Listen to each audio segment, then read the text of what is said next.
エモエモ。こんにちは、えもこです。今回は iPad のリアリスティックペイントスタジオというお絵描きアプリを紹介します。このアプリは他のお絵描きアプリと一味違ってアナログで絵を描く時のような画面になっているので、アナログが好きな人はテンションが上がりそうです。特に完成した絵を自動で飾ってくれる機能が面白いです。 SNS に投稿したら映えそうないい感じの画像が描き出せます。本当にアナログで描いたように見えてすごい。私はパソコンで試しに使ってみて気に入ったので iPad 版を購入してみました。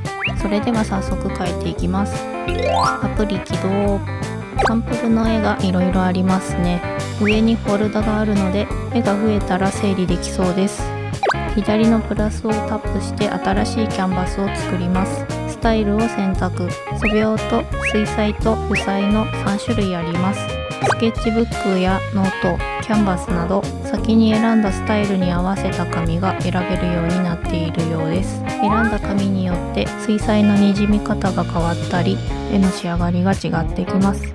ブラシの変更は上の箱に筆が入ったアイコンか右にある筆をタップしたら箱入りの筆がざっと出てきて選ぶことができます。木箱の左下の矢印をタップするとプレビューでどんな線が引けるのか見ることができます。サンプルの絵が素敵で参考になります。画面左下の星をタップしてから気に入ったブラシやお気に入り画材をタップすると常に表示されるようになって便利です。私は気に入った筆を数本と消しゴムを下に置いています。右にある筆やパレット、レイヤーが邪魔な時は上にあるアイコンで非表示にできます。調色しない時は非表示にした方が描きやすくなります。元に戻すとやり直しのボタンは常に画面の左端に出ているのでジェスチャーを使わなくても良さそうです。左利きの方は設定で左利きのインターフェースをオンにするとツールやパレットなどを反転できます。ブラシのサイズ変更は元に戻すボタンの下にあります。サイズを最大にしても現実的じゃないサイズにまでは大きくならない感じがします。スポイトはアイコンを押しながらペンでタップした場所の色を拾えます。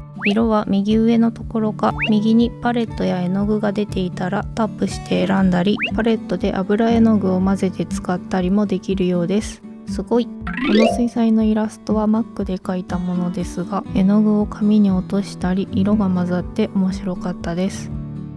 パソコンの性能が良くないのでかなり処理落ちはしていましたが iPad よりも大きいモニターを使ったのですごく描きやすかったです。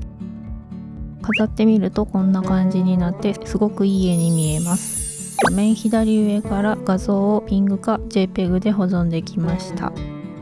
iPad で描いた水彩はこんな感じです。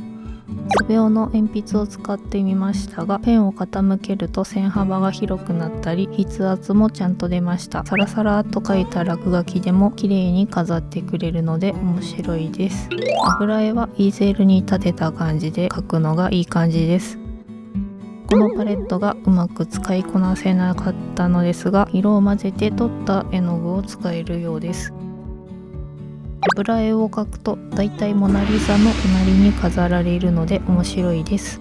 ということで今回はリアリスティックペイントスタジオでお絵描きしてみました。アナログっぽい水彩のにじみや油絵の筆跡が残る線が楽しいし完成した時にいろんな飾り方をして見られるのがすごく気に入りました。 iPad 版には無料版がありませんが Windows と Mac 版には無料のトライアル版があるので気になる方はぜひ使ってみてください。リアリスティックペイントスタジオ公式サイトのリンクは動画の説明欄にあります。いろんなお絵描きアプリを使ってみた動画やアナログ画材で描いてみた動画もあるのでもしよければそちらも見てみてください。この動画が参考になったよという方は高評価を押してもらえると動画を作る励みになるのでよろしくお願いします。ご視聴ありがとうございました。